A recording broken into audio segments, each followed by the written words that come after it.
Padre, gracias por esta mañana, Señor. Gracias por tu palabra, por tu verdad.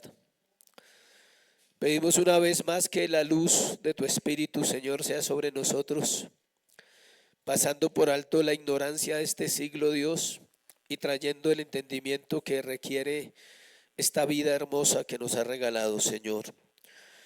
Oramos que cada uno de los que hacemos parte del cuerpo de Cristo, Señor, seamos conformados a la imagen de Él, para darle la gloria, el honor y la honra que merece. Santificado sea tu nombre, Dios, en medio de tu pueblo. Lo pedimos en el nombre de Jesús. Amén y amén. Vamos a ir al numeral 3 del capítulo 8 de la Confesión de Fe. Estamos hablando de Cristo, el mediador, y vamos a ver la tercera parte. Vamos a hablar hoy de la idoneidad de Jesucristo para la obra, es decir, que Él era propicio para la obra. Alguien propicio es alguien que reúne los requisitos para algo. Se puede poner un ejemplo de alguien propicio, es como el anillo que encaja en la mano de uno, tiene una medida. Si es muy ancho, se zafa, y si es muy angosto, pues no entra.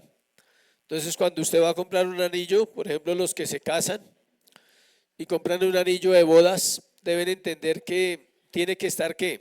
A la medida. Así pasa con el Señor Jesucristo. Él estuvo a la medida de lo que Dios pedía, de lo que Dios demandaba.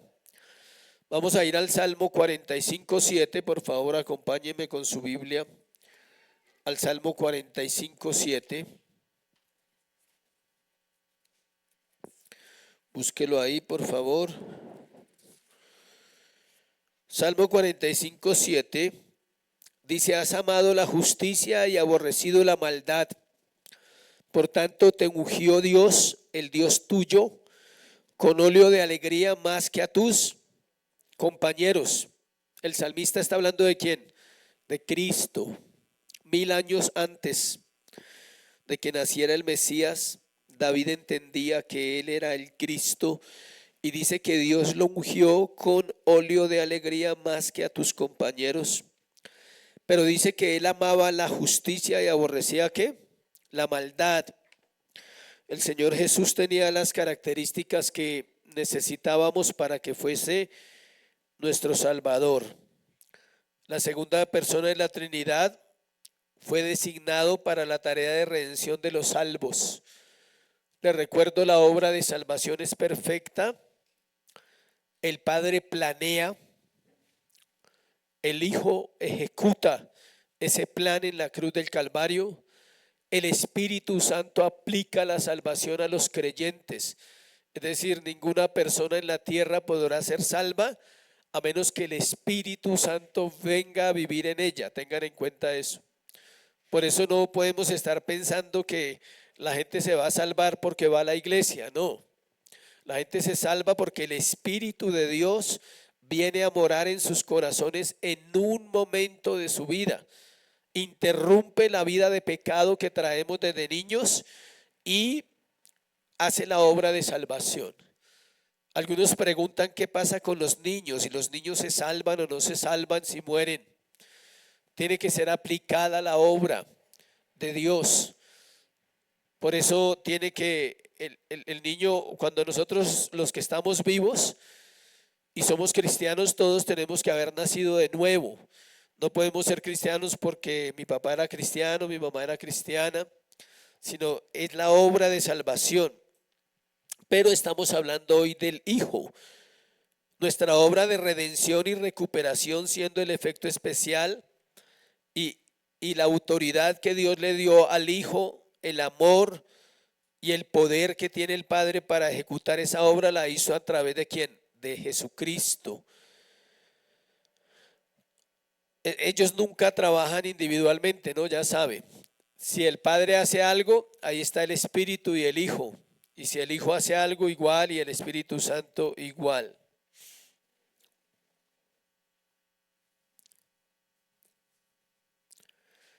Para llevar a cabo la obra de mediador, la persona tenía que estar dotada de todas las bendiciones necesarias.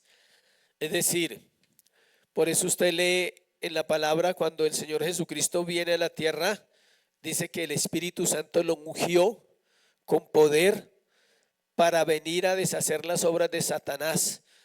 Acompáñeme a Isaías 61:1.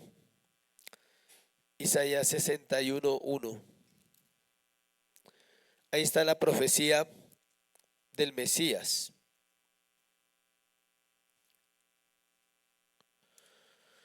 Isaías 61:1. ¿Quién la quiere leer?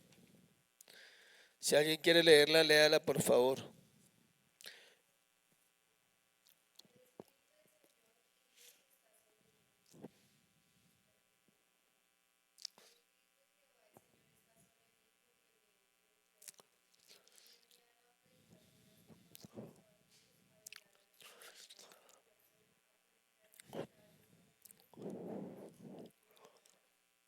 Sigue.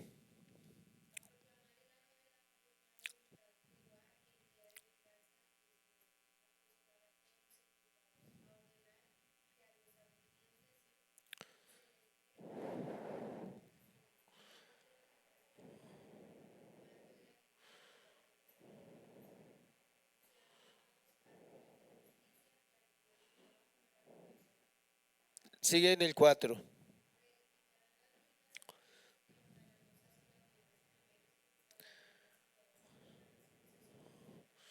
Hasta ahí. Los escombros de muchas generaciones. El Señor Jesucristo viene a restaurar los escombros del Antiguo Testamento, todos los escombros que habían quedado desde la creación de Adán hasta la venida de Cristo. Son más o menos 3500 años donde el hombre no pudo construir. Si usted nota, los templos fueron destruidos. Primero se construyó el de Salomón y ese fue destruido. Luego se construyó el otro templo en la época de la cautividad, también fue asolado. Y toda esa ruina del pecado de Israel y toda esa ruina de esa desobediencia que ellos habían tenido, necesitaba a alguien que la restaurara y a alguien que lo salvara de su propia maldad. Y ese es el Señor Jesucristo. Solo con ese pasaje de Isaías podemos ver las características que él tenía para poder ser llamado el Salvador. Por eso dice, el Espíritu de Jehová el Señor está sobre mí. ¿A quién ungió Dios? Al hombre, no al Cristo, sino al hombre llamado ¿qué? Jesús, para que fuera un hombre poderoso en el Espíritu. Una persona que está llena del Espíritu, por ejemplo, no le tiene miedo a la muerte, ¿sí sabían? No puede tenerle miedo a la muerte, porque sabe que la muerte fue ¿qué? Vencida. No le tiene miedo a Satanás. No es que usted escucha un ruido en su casa y piensa que es un demonio, o sea, no, nada, o sea, usted está tranquilo. Si no está psicoseado, paranoico de cualquier cosa, uy, Satanás se metió a la casa, o sea, ¿cómo se va a meter a la casa si Satanás no es omnipresente? Empezando por ahí. Si sabía que Satanás no puede estar, no está sino en un lugar. Entonces, ¿cómo hace para estar en todas las iglesias que lo atan y lo echan fuera? Si solo está en un lugar, ¿cómo hace? Es mentira. No están echando fuera a nadie ni atando a nadie. Es una práctica engañosa. Porque Él no es omnipresente. Si fuera omnipresente estaría en todas las iglesias. Él no es omnipresente, está en un solo lugar. Una de las obras principales de Jesucristo, del Señor, era deshacer las obras del diablo. ¿Cuáles obras? Las obras que él había hecho en la mente y en el corazón de los judíos de la religión cristiana que existía, pero estaba velada en el Antiguo Testamento. No se había manifestado el Evangelio y él viene a manifestar el Evangelio a través de la obra perfecta, de una vida perfecta. La obra de Cristo es completa. Leamos el numeral 3. El Señor Jesús en su naturaleza humana, así unida a la divina, en la persona del Hijo fue santificado y ungido con el Espíritu Santo sin medida, ¿sí ve? O sea, total, estaba lleno, teniendo en sí todos los tesoros de la sabiduría y del conocimiento, es decir, sabía todo. en quien agradó al Padre que habitase toda plenitud, a fin de que siendo santo, inocente y sin mancha y lleno de gracia y de verdad, fuese completamente apto para desempeñar el oficio de mediador y fiador, el cual no tomó por sí mismo, sino que fue llamado para él mismo por su Padre, quien también puso en sus manos todo poder y juicio y le ordenó que lo cumpliera. Cuando usted lea ese numeral, y cualquier numeral, debe leer las citas bíblicas para que usted no diga que esto es de hombres. Hay gente que dice eso, no, pero las confesiones son de hombres. Sí, las hicieron hombres igual que la Biblia, pero hombres que Dios levantó y tuvieron la capacidad o la osadía o guiados por Dios estudiaron la Biblia y tomaron la doctrina de los apóstoles y plasmaron verdades que se pueden sustentar ¿con qué? Con la palabra. ¿O usted va a negar que Jesús estaba lleno del Espíritu Santo? Ahí dice. ¿Cómo va a negar eso? ¿Sí? ¿Usted va a negar que Jesús venció la muerte? No puede negarlo.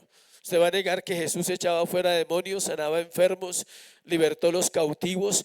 Isaías 61 es todo el ministerio de Cristo, todo lo que Él hizo, todo lo que fue mandado a hacer por el Padre, y todo vino y ¿qué? Lo hizo. Acompáñenme a Lucas 4. Las palabras más certeras de la Biblia son las que el Dios mismo dijo, y lo que hicieron los hombres fueron ¿qué? Copiar. Lucas, le dije Lucas ¿qué? 4.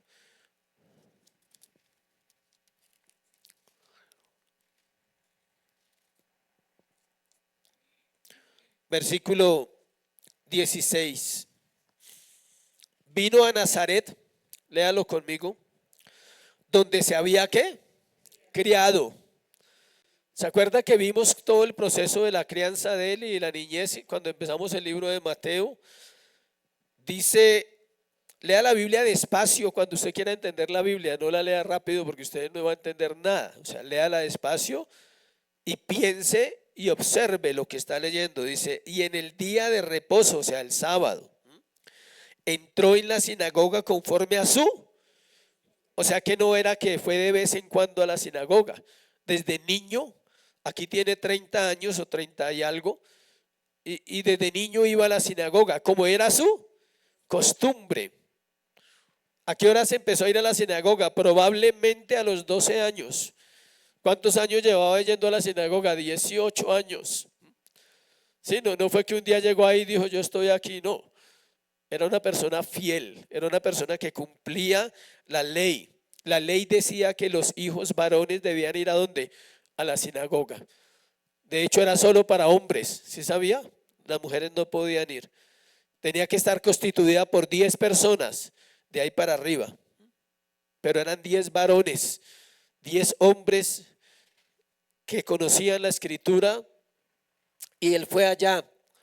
Y mire lo que dice. Y se levantó a leer, y se le dio el libro del profeta Isaías, y habiendo abierto el libro halló el lugar donde estaba escrito. ¿Qué leyó? Isaías 61, 1. El Espíritu del Señor está sobre mí por cuanto me ha ungido para dar buenas nuevas a los pobres. Me ha enviado a sanar a los quebrantados de corazón, a pregonar libertad a los cautivos, vista a los ciegos, a poner en libertad a los oprimidos, a predicar el año agradable del Señor. Y enrollando el libro, lo dio al ministro. Se sujetaba, ¿sí? ¿Ve que se sujetaba? No es que yo soy Jesús y hago lo que quiero, no. ¿Se sujetó a quién? Al líder, a la autoridad que tenía ahí, que era un líder de la sinagoga, al ministro. Y se sentó, y los ojos de todos en la sinagoga estaban fijos en él, y comenzó a decirles: hoy se ha cumplido esta escritura delante de vosotros. ¿Cuál escritura? Isaías 61, 1 se cumplió ese día. Entonces cuando usted lee esa palabra no es para usted. No es que Dios me habló en Isaías 61, 1. Si Dios le habló, sí le habló, pero tiene que entender que le habló. Le está diciendo que todo poder, que toda autoridad, que todo dominio, que todo honor, que toda gloria pertenecen al Señor Jesucristo. Que usted jamás pueda pensar que usted tiene la capacidad de echar fuera un demonio. mientras que Dios sí puede libertar a las almas de los demonios. Y no necesita ningún espectáculo, solo les da el nuevo nacimiento, viene la presencia del Espíritu Santo y los demonios no pueden vivir donde Dios vive. Sencillo, eso se llama libertad. O sea, no se necesita un exorcismo para ser libre, sino se necesita la presencia del Espíritu Santo en una vida. ¿Y es libre para qué? Para pensar. Su mente deja de estar en tinieblas y empieza a pensar coherentemente. El término discernir no es ver demonios en las paredes, es entender el bien y el mal. Es ver la verdad en su vida diariamente, que usted es un pecador, esa es la verdad, y entender la verdad que Cristo es la única opción que tiene usted y tengo yo para vivir en esta tierra. Eso es discernimiento, ¿sí ve? No es que usted llegó a una casa y vio algo y empezó a pensar cosas, no, eso no es discernimiento, eso es engaño, es ocultismo. Discernimiento es que usted tiene la capacidad de saber cuando usted mismo está mintiendo, por lo menos. Si no necesita leer la Biblia, si usted sabe que es un mentiroso y necesita ayuda. Discernimiento también es ver en la vida de las demás la naturaleza pecaminosa sin caer en juicio contra ellos, sino actuar con misericordia, con amor, orando, diciéndole: Señor, ya que me sacaste a mí, puedes ayudar a otros también. El Señor Jesús reúne todos los requisitos para ser, es idóneo, es perfecto, cumple a cabalidad todo. Fue investido de poder para cumplir su misión plenamente. Él era, como dice Hebreos 7:6, santo, inocente y sin mancha. Era un hombre lleno de gracia y lleno de verdad. Nadie mejor para describir al Señor Jesucristo que Juan el Bautista, su primo. Juan el Bautista lo mira y dice: Él es el Cordero de Dios que quita el pecado del mundo. Cuando él lo vio venir, podíamos decir que lo vio lejos, pero él no vio a un hombre, él vio ¿a quién? A Dios. A Juan el Bautista le fue revelado el Mesías como ¿quién? Como Dios. Y al mismo tiempo él sabía que era su primo. No sabemos si tuvieron una relación cercana o no, pero eran familiares, eran primos, dice la palabra. Pero cuando él lo ve, él ve a un hombre y ve a Dios en ese hombre y dice: Él está lleno de gracia y de verdad. Él es el Cordero de Dios que quita el pecado del mundo. No sabemos qué vio, pero lo que vio debió ser algo impresionante en la vida de Jesús. Él fue el primero que reconoció a Jesús como Dios, porque había sido destinado para eso. El Señor fue el mediador y fue el fiador. Si entendemos el término fiador, fácil, en los negocios. Cuando usted es fiador de otro es porque usted está dispuesto ¿a qué? A pagar. Si el otro falla, le toca pagar a usted. Y el hombre falló, le tocó pagar al fiador. ¿Sí ve? Sencillo. Él era el fiador. Él metió las manos por el hombre y dijo: Padre, yo respondo por ellos. Listo. Por los salvos, aclaro, no por la humanidad entera. Yo respondo por los que escogimos en el plan intratrinitario. Cuando nos reunimos en la eternidad antes de crear el mundo, escogimos un grupo. Yo respondo por ellos. ¿Y cómo respondes? Con mi vida. O sea, todo lo que ellos hagan, yo respondo. Por su pecado, también. ¿Y qué vas a hacer? Si me toca morir, voy a morir por ellos. Si ve el corazón de Jesús y uno no entra a esos detalles, uno siempre lo ve como no, que fue a la cruz y ya no. Él se comprometió, era fiador de los pecadores redimidos. Y él sabía que iban a incumplir, porque estaba lleno de toda ¿qué? Sabiduría, de todo conocimiento. Por eso en el libro de Juan dice que él no necesitaba que le dijeran que esa persona era ladrón, que ese era hipócrita, que ese era adúltero. Él no necesitaba eso. O sea, él no necesitaba el chisme de nadie. No necesitaba ningún hombre que viniera a hablarle mal de otro hombre, porque él conocía que los corazones, dice la palabra. Por eso cuando él hablaba decía, aquí hay muchos que no creen, aquí hay fariseos, aquí hay hipócritas, aquí hay malvados, aquí hay adúlteros.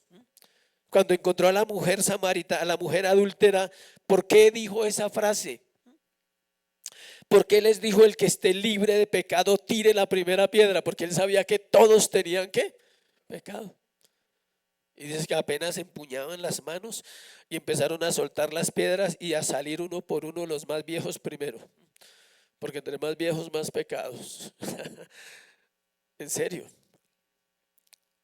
Entre un hombre sea más viejo o una mujer sea más vieja, con el respeto de todos estos jóvenes, más pecado.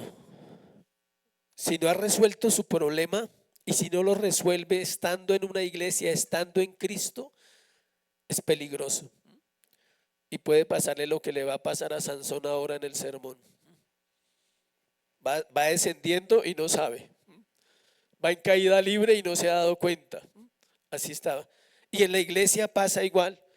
Entre más años pase una persona en una iglesia, escuchen bien, iglesia. Entre más años pase una persona en una iglesia y no dé fruto, más cerca está de su totazo, digámoslo así.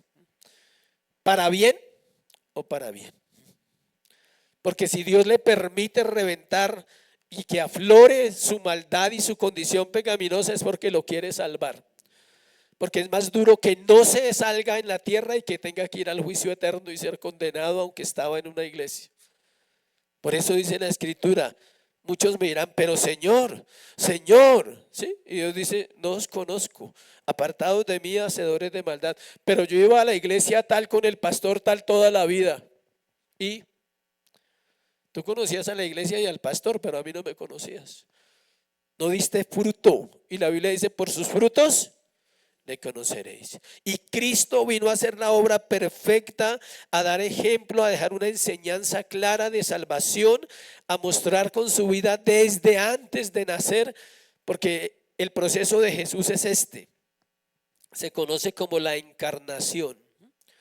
Jesús se encarnó, el Hijo de Dios, escuche, la segunda persona de la Trinidad se encarnó en un cuerpo humano. Y para ser humillado, ¿qué es ser humillado? Ser hombre. Es Dios. La humillación no era solo los golpes de la cruz como la gente cree. El solo hecho de vivir en un cuerpo ya era humillante porque es Dios. No tenía por qué venir a rebajarse, a decir, me toca dormir 8 horas al día para poder estar bien y trabajar y comer. No. Dios no duerme, Dios no trabaja, Dios no come. El Hijo de Dios nunca hizo eso. Toda la eternidad estuvo ¿con quién? Con su Padre. En el seno de su Padre, dice, en el regazo, ahí pegado al Padre, hablando. Imagínense que hablaran toda la eternidad hablando los dos, los tres, ¿sí? Y tener que abandonar ese lugar por un rato y decir, voy a ir allá a ver a los humanos pecar, ¿sí? Porque lo único que se ve en la tierra es ¿qué? Pecado. Todas nuestras obras, por buenas que sean, están manchadas por nuestra naturaleza, porque es una naturaleza imperfecta. Vino y su obra es perfecta en el sentido que comienza antes de que Él nazca. ¿Cuándo comenzó su obra? En Génesis. Comenzó creando lo que Él iba a cuidar, creando lo que un día iba a rescatar. Cuando veamos escatología vamos a entender que la tierra continúa, que el fin del mundo no es una aniquilación, sino una restauración, así como nosotros. Así como usted y yo estamos siendo restaurados, así esta tierra va a ser restaurada. Y vamos a poder ver esta tierra como era y como Dios la creó en el principio. O sea, como un paraíso, vamos a volver a verla. Porque no es aniquilación, sino que restauración. Y es sencillo el principio. ¿Sabe por qué no es aniquilación? Porque la hizo Dios y Dios nunca va a destruir lo que Él mismo hizo. Pero le va a mostrar a la humanidad y a la iglesia y a los salvos y a los no salvos que lo que Él hizo es perfecto. Aunque el hombre lo dañó, lo va a volver a hacer ¿qué? Perfecto. Así como su vida y la mía. Él no la entregó buena. Dice Salomón, dice, yo solo sé una cosa, que los hombres nacieron buenos y ellos buscaron sus propias perversiones. Así como Dios nos creó inocentes, como un niño pequeño inocentes, así quiere volver a restaurarnos para llevarnos a la eternidad. Que volvamos a ser como niños, que volvamos a dejar de pecar, que volvamos a dejar de juzgar. Entonces la obra de Cristo como mediador es perfecta. ¿Por qué? Porque al hacerse hombre se hace igual a nosotros. Deja su gloria para entender, digámoslo así, y para que nosotros entendamos que sí es posible una vida restaurada. En el catecismo de Bautista hay una pregunta, dice: ¿en qué consistió la humillación de Cristo? La respuesta dice: la humillación de Cristo consistió en nacer. Esa es la humillación.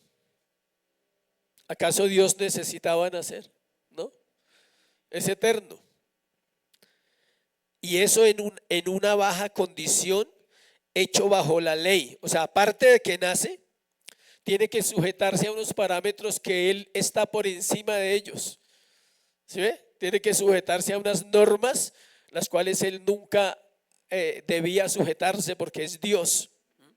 Pero lo hizo por amor a nosotros, sufriendo las miserias de esta vida, la ira de Dios y la maldita muerte en la cruz. En ser sepultado, el solo hecho de que tuviera que morir y ser sepultado, y el hecho de quedar bajo el poder de la muerte por un tiempo. ¿Cuántos días duró muerto? 3. La muerte alcanzó a dominarlo 3 días. Eso es humillante, imagínense, para un Dios, para el Dios, que la muerte, que Él la puede destruir con un soplo así, se haya enseñoreado de Él por 2 días, 3 días. Eso era humillante. Esa es la humillación. Ahora, ¿en qué consistió la humillación de Cristo después de la muerte? Esto fue en su muerte, ahora después de la muerte. En que fue sepultado y que tuvo que vivir ese estado de muerte, y dice que la Biblia lo expresa, que tuvo que descender al Seol o a las profundidades del infierno. Ese es un debate que vamos a ver en escatología cuando entendamos si descendió o no descendió y qué pasó. Pero por ahora sabemos que la muerte sí le tocó, sí lo tuvo. Imagínense la muerte, ¿cómo estaría de feliz Satanás? Y la muerte de tener al Hijo de Dios allá muerto, porque Él murió, literal. Si no murió, entonces tampoco resucitó. Sí, claro, Cristo no puede morir, pero era Dios. Es que ese es el misterio. Era el hombre, pero era Dios. ¿Y los demonios lo conocían o no? Claro, cada vez que lo veían decían: tú eres el Hijo, el Santo, el Hijo de Dios. Y Él decía: cállense, enmudezcan. Y se callaban. O sea, para que no se... O sea, Él no venía a mostrarse, a decir: uff, soy el poderoso. No. Entonces les hacía callar para que no hicieran bulla y toda la gente se enterara. No, o sea, ellos sabían. Qué curioso que los demonios saben quién es el Hijo de Dios, y a veces la iglesia no sabe eso. Los demonios lo saben. ¿Y qué pasa? Tiemblan, dice. Ellos creen y tiemblan. Y nosotros creemos y pecamos. Qué diferencia tan grande, ¿no? Somos diferentes a los demonios. Los demonios tienen más respeto por el Señor, porque lo conocen desde todo el tiempo. Dicen: uy, ese es el duro, o sea, ese es el que es. Cerremos con Juan capítulo 5 para hablar un poquito de esa autoridad que tiene, que le fue delegada. Juan capítulo 5.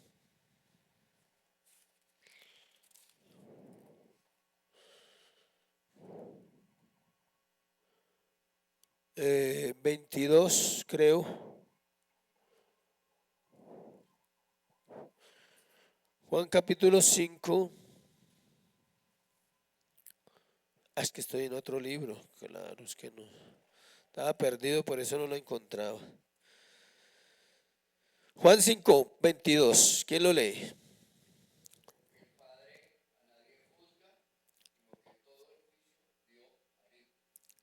y 27.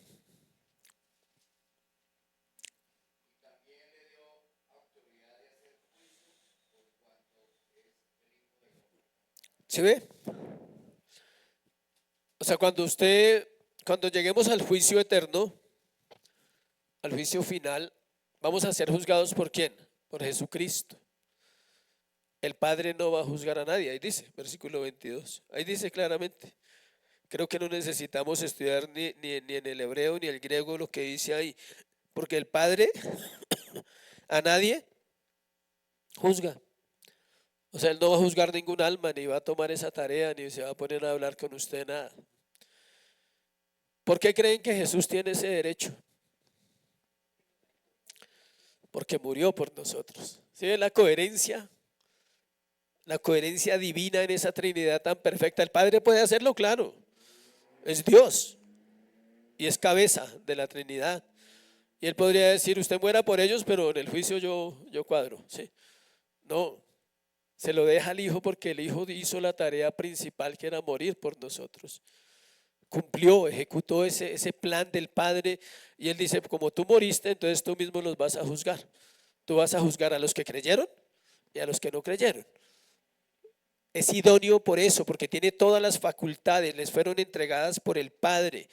En ese consenso divino se repartieron las funciones y Él tiene la autoridad. Versículo 27 dice, y también le dio ¿qué? Autoridad de hacer juicio por cuanto es el Hijo del Hombre. Es un título, ¿sí ve? Por cuanto es el Hijo del Hombre, es un título divino. Por cuanto es hombre y por cuanto vivió en la tierra, conoce perfectamente la naturaleza de los hombres, y Él va a juzgar exactamente lo que cada hombre hizo mientras estuvo en el cuerpo. ¿Preguntas hasta ahí?